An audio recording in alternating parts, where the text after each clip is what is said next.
Поздрав од фамилија Јанкови, честитка од таткото Спиро и мајката Снеже, сестрите Цветанка и Памела, на својот син и брат Панче му го честитаат матурирањето, положениот возачки испит и честит 18-ти роден ден. Жив и здрав само за Пане, екипа Ориент Кочани.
Ali čistom obraza, sine moj, lave moj, budi jak, budi svoj. I kada ostarim, nek vide ljudi svi da se s tobom, sine, ponosim. Sine moj, lave moj, budi jak, budi svoj. I kada ostarim, nek vide ljudi svi da se s tobom, sine, ponosim.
Deco moja, za vas otac brine.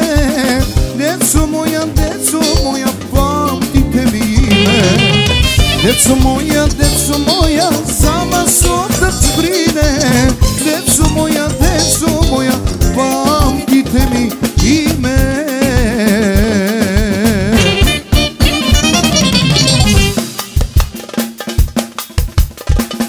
Specijalno samo za familija Jankovi i ekstra za Pane, srećen 18. roden den. Pozdrav za Duisburg, ajde majstori!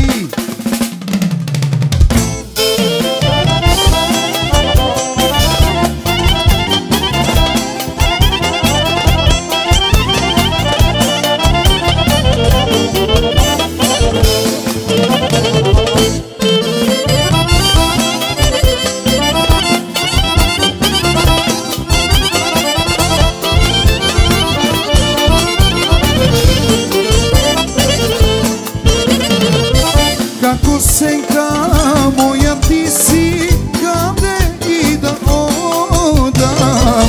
Druga ne možam, jas da ljubav, teška da ga krijam. Gradi srce, silno boli,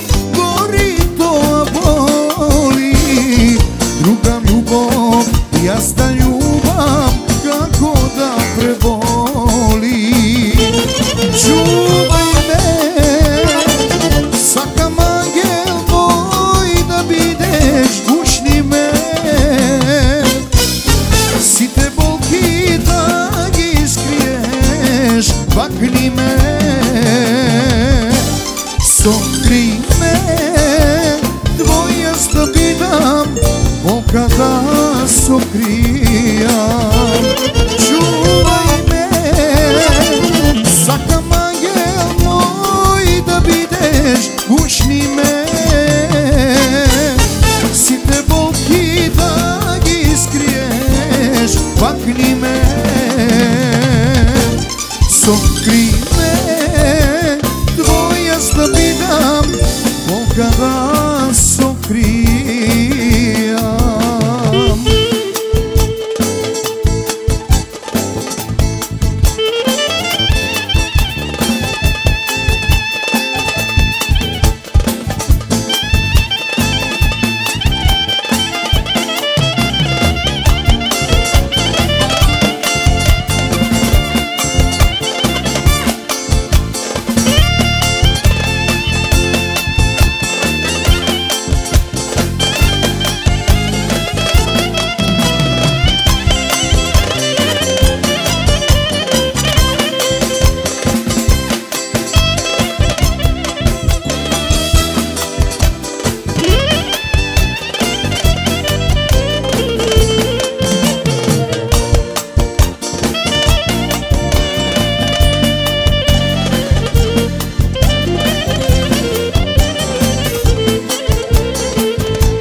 Sakam angel moj da bideš głośni me site bolki da gi skriješ pakni me sokri me dvoje zdobidam bo kada sokrijam čuvaj me sakam angel moj da bideš głośni me site bolki da gi skriješ pakni me sokri me dvoje zdobidam bo kada sokrijam